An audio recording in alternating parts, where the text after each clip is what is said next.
జై శ్రీరామ్. అందరికీ నమస్కారం. వెల్కమ్ టు న్యూస్ అఖండ. నేను మీ కస్తూరి శ్రీధర్. మిత్రులారా, మీకు అందరికి కూడా ఒక ఇంపార్టెంట్ న్యూస్ అయితే తీసుకొచ్చిన. న్యూస్ ఖచ్చితంగా ప్రతి ఒక్కరు కూడా తెలుసుకోవాలా, ఓకేనా? ఇంతవరకు కూడా భారతదేశం ఎందుకు అభివృద్ధి చెందలేదు, పారిశ్రామికంగా ఎందుకు వృద్ధి చెందలేదు, ఆర్థికంగా భారతదేశం ఇంకా ఎందుకు వెనకబడి ఉండదని చెప్పేసి చాలా మంది మేధావులు అడుగుతూ ఉంటారు. కానీ వాళ్ళకు అసలు మన భారతదేశం ఎందుకు పారిశ్రామికంగా అభివృద్ధి చెందలేదు అన్న విషయాలు తెలియవు, తెలుసుకునే ప్రయత్నం కూడా చేయరు. పైగా వీళ్ళు 60 సంవత్సరాల పాటు మన దేశాన్ని పరిపాలించినటువంటి కాంగ్రెస్ పార్టీను ఈ ప్రశ్న అడగరు. కేవలం 11 సంవత్సరాల క్రితం అధికారం లేకొచ్చినటువంటి నరేంద్ర మోడీ ప్రభుత్వానికి ఈ ప్రశ్నలన్నీ కూడా సంధిస్తూ ఉంటారు. అర్థమైందా అంటాలే. ఈ మేధావులకు మెదడు అంటుంది, ఏడుంటుందా లేకపోతే మోకాళ్ళలో ఉంటుంది, అసలు ఉంటుందా ఉండదా అనేది మీకు అర్థమవుతుంది అంటాలే. మరి మన దేశం ఇంతవరకు ఎందుకు అభివృద్ధి చెందలా? ఇప్పటికి కూడా మన దేశం అభివృద్ధి చెందుతున్నటువంటి దేశంగానే ఎందుకు మిగిలిపోతుంది? అసలు మన దేశాన్ని అభివృద్ధి చేయడానికి నరేంద్ర మోడీ ప్రభుత్వం ఎటువంటి చర్యలు తీసుకుంటుంది అన్న విషయాలను ఇప్పుడు నేను మీకు అందరికి కూడా చెప్పే ప్రయత్నం చేస్తా, ఓకేనా?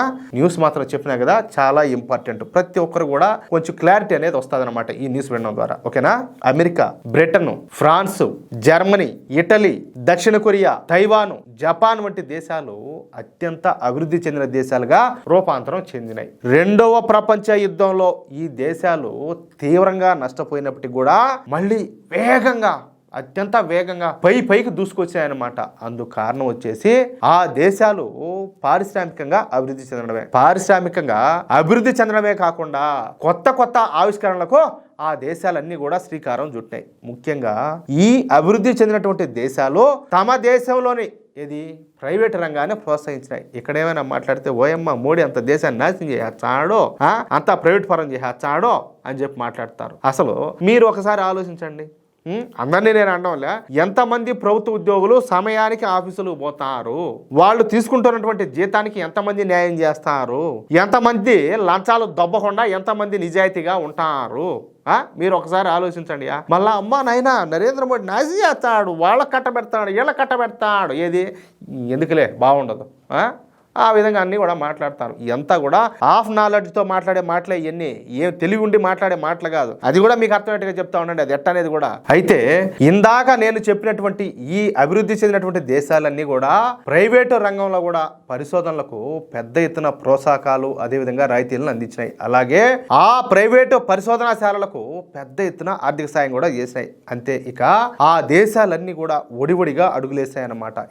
అభివృద్ధిలో తమ దేశాలలో పారిశ్రామిక విప్లవాలను తీసుకొచ్చినాయి. కొత్త రకం ఉత్పత్తులను తయారు చేయడం, అధునాతనమైనటువంటి టెక్నాలజీను అభివృద్ధి చేయడం వంటి పనులన్నీ కూడా చేసినాయి. అంతే, ఆ దేశాలు దెబ్బతో వేగంగా అభివృద్ధి చెందినాయి. అంతే కదా, నువ్వు ఎంత అడ్వాన్స్డ్గా ఆలోచన చేస్తావో దాన్ని ప్రాజెక్ట్ వర్క్ పూర్తి చేస్తారో రిజల్ట్స్ కూడా అదే విధంగా ఉంటాయి. ఈ విధంగా పరిశోధనలు చేసి కొత్త ఆవిష్కరణలు చేసే రంగాన్ని R&D అంటారనమాట. అంటే రీసెర్చ్ అండ్ డెవలప్మెంట్ అనమాట. ఇక మన దేశం విషయానికి వద్దాం. మోడీ ప్రభుత్వం రాకముందు వరకు మన దేశంలో పారిశ్రామిక రంగానికి అప్పటి కాంగ్రెస్ ప్రభుత్వాలు ఎటువంటి సాయం కూడా చేయలే. ఇకపోతే రీసెర్చ్ ఫీల్డ్ కోసం అప్పటి కాంగ్రెస్ ప్రభుత్వం పైసా కూడా కేటాయించలా. పైగా విపరీతమైనటువంటి అవినీతికి పాల్పడ్డాం. పారిశ్రామిక సంస్థల నుంచి పెద్ద మొత్తంలో ఈ డబ్బులంతా కూడా వసూలు చేయడం వంటి పనులన్నీ కూడా చేశారు. దీంతో మన దేశంలో రీసెర్చ్ అండ్ డెవలప్మెంట్ అనేది జరగల. ఎట జరుగుతుంది? ఎవడెవడు ఇచ్చాడా వాడిని బలవంత పెట్టినా భయపెట్టినా కూడా బెదిరించినా కూడా దొబ్బుకుందామా అని చెప్పి వీళ్ళు రెడీగా ఉంటారు. ఇటాటిని ఎట్టొచ్చాయంటాలే. మరి ఏదైనా కొత్త వస్తువును తయారు చేయాలంటే ముందుగా దానిపై రీసెర్చ్ జరగాల, ఆ తర్వాత దానిని అభివృద్ధి చేయాల, అప్పుడే ఆ వస్తువు అనేది తయారవుతుంది. అవునా కాదా?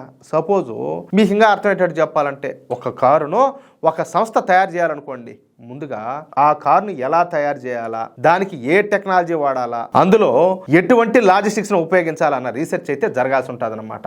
ఆ తరువాత ఆ టెక్నాలజీని అభివృద్ధి చేసి అప్పుడు ఆ కారును అయితే తయారు చేయగలుగుతారు. అర్థమైందా?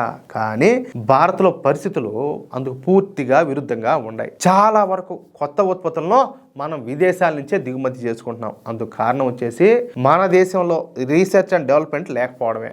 అందుకే ప్రైవేట్ రంగంలో ఈ రీసెర్చ్ అండ్ డెవలప్మెంట్ రంగాన్ని ప్రోత్సహించడానికి మన మోడీ ప్రభుత్వం ఏకంగా 1,00,000 కోట్ల రూపాయలు కేటాయించింది. మామూలు విషయమా? మామూలు విషయం అంటాలే. ఈ 1,00,000 కోట్ల రూపాయలను పరిశోధనల మీద అయితే ఖర్చు చేయనుండదన్నమాట. ప్రైవేట్ కంపెనీలు గనక ఈ రీసెర్చ్ అండ్ డెవలప్మెంట్ యూనిట్లను ఏర్పాటు చేసి అందుకు అవసరమైనటువంటి సరైన బ్లూ ప్రింట్ ను తయారు చేసి కేంద్ర ప్రభుత్వానికి గనక ఇస్తే చాలు, ఇక వెంటనే కేంద్ర ప్రభుత్వం ఆ సంస్థలకు వడ్డీ లేనటువంటి రుణాలను అందజేస్తుంది. పైగా వాటికి 5 సంవత్సరాల సమయాన్ని కూడా కేటాయిస్తుంది. అంటే ఈ 5 సంవత్సరాల సమయంలో ఆయా కంపెనీలు ఈ ప్రభుత్వం ఇచ్చేటటువంటి రుణాలను కట్టాల్సిన పని కూడా లేదంట. తద్వారా ఆయా సంస్థలకు ఆర్థిక వెసులుబాటు అయితే లభించినట్టు అవుతుంది. అర్థమవుతుందా? అంతేకాకుండా మన దేశ యువతలో పరిశోధనలు చేసే వైపుగా ఆకర్షించడానికి ఆ పరిశోధనలు చేసే విద్యార్థులు కూడా పెద్ద మొత్తంలో కేంద్ర ప్రభుత్వం నిధులను అయితే ఖర్చు చేయనుండాలి. అంటే భారత్ను ఒక పరిశోధనల హబ్గా మార్చడానికి, తద్వారా పారిశ్రామికంగా అభివృద్ధి చేసేలా చేయడానికి మోడీ ప్రభుత్వం ఈ మహాయజ్ఞాన్ని అయితే ప్రారంభించింది. ఇక్కడ మీకు ఒక విషయం చెప్పాలా, ఇజ్రాయెల్ ఇప్పుడు అన్ని రంగాల్లో అభివృద్ధి చెందడానికి కారణం ఏందో తెలిసిన, ఇజ్రాయెల్లో ఏకంగా 300 ఈ రీసెర్చ్ అండ్ డెవలప్మెంట్ సెంటర్లో ఉండడమే అందుకు కారణం అన్నమాట. అది విషయం. అర్థమైందా మిత్రులారా? నాకైతే నమ్మకం ఉన్నది, నరేంద్ర మోడీ గారి నాయకత్వంలో మన భారతదేశం మరింత అభివృద్ధి చెందుతుందని అన్ని రంగాల్లో కూడా. ఇప్పుడు ఆర్థిక వ్యవస్థలో మన ప్రపంచంలోనే 4వ స్థానంలో ఉన్నాం. మనం ఇదే విధంగా కొనసాగితే, మన మద్దతు కనుక వాళ్ళకు ఉంటే, మనము నంబర్ 1 స్థానానికి వచ్చినా కూడా ఆశ్చర్యపోనక్కర్లా. అందుకు మన తోడ్పాటు అవసరం కూడా ఉంటుంది. ఎంతసేపటికి దేశం మాకేం చేసింది అనేది కాకుండా దేశానికి మనం ఏం చేస్తున్నాం కూడా ఆలోచించండి ప్రతి ఒక్కరు. అది విషయం అయితే. మిత్రులారా, ఈ న్యూస్ కనుక మీకు నచ్చినట్లయితే ఖచ్చితంగా ఈ న్యూస్ నలుగురికి షేర్ చేయండి. అదేవిధంగా ప్రతి ఒక్కరు మీ యొక్క అమూల్యమైనటువంటి అభిప్రాయాలను ఖచ్చితంగా కామెంట్ రూపంలో తెలియజేయండి. ఇంకో విషయం ఏంటంటే, ఇంతవరకు మీరు గనక మన ఛానల్ను సబ్స్క్రైబ్ చేసుకున్నట్లయితే ప్రతి ఒక్కరు కూడా మన ఛానల్ను సబ్స్క్రైబ్ చేసుకోండి, సపోర్ట్ చేయండి ప్లీజ్. జై శ్రీరామ్, జై హింద్.